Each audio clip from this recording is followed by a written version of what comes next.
So I want to make a prediction. Okay.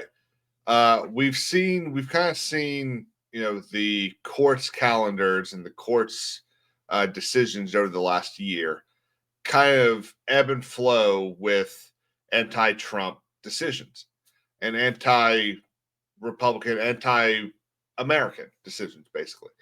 So my prediction is that the court's calendar for the, let's call it, first 4 months of next year, probably I'm going to actually include December in that.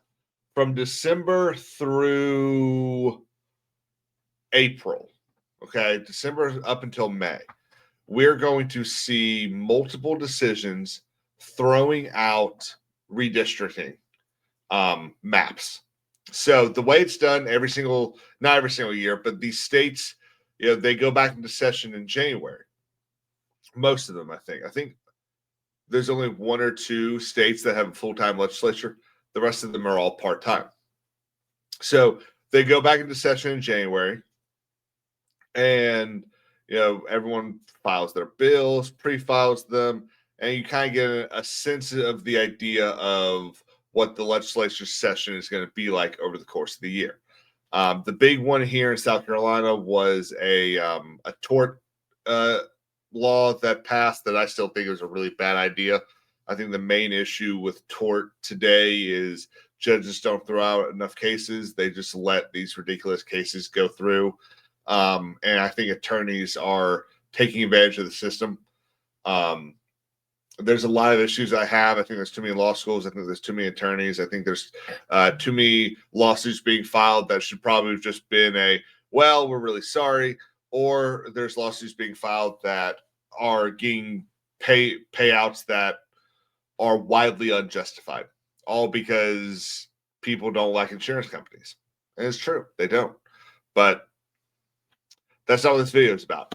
So I think over the course of the next 5-6 months, we're going to see a lot of cases, a lot of judges throwing out new maps that some of these more Republican states are going to start setting up for in the first half of the year.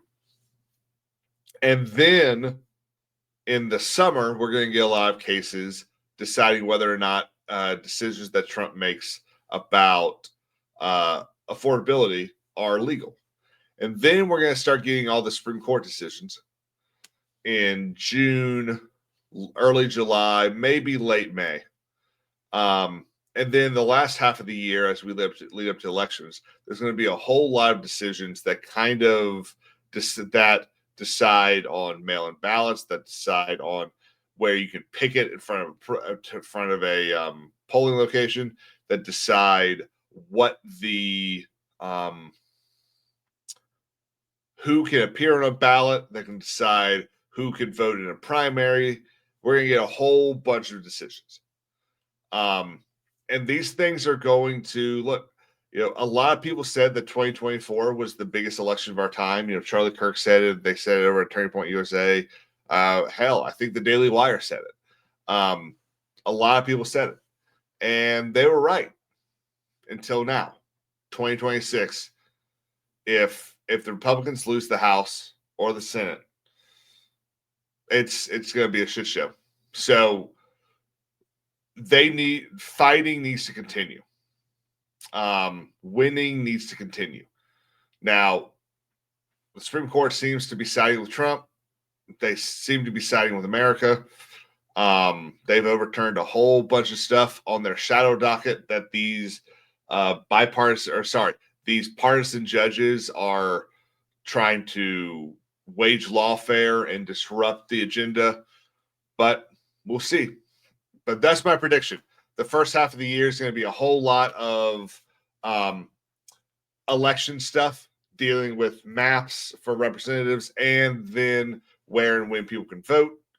And then we've got a huge case coming up where they're going to hear oral arguments on what the definition of election day is.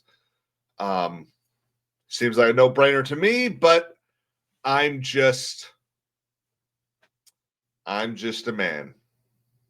Guys, thank you all so much for watching. Don't forget to like, subscribe, comment below. Do you think I'm wrong? I'm sure a lot of people think I'm wrong. and what you think the court's calendars are going to look like in the upcoming year. Peace out.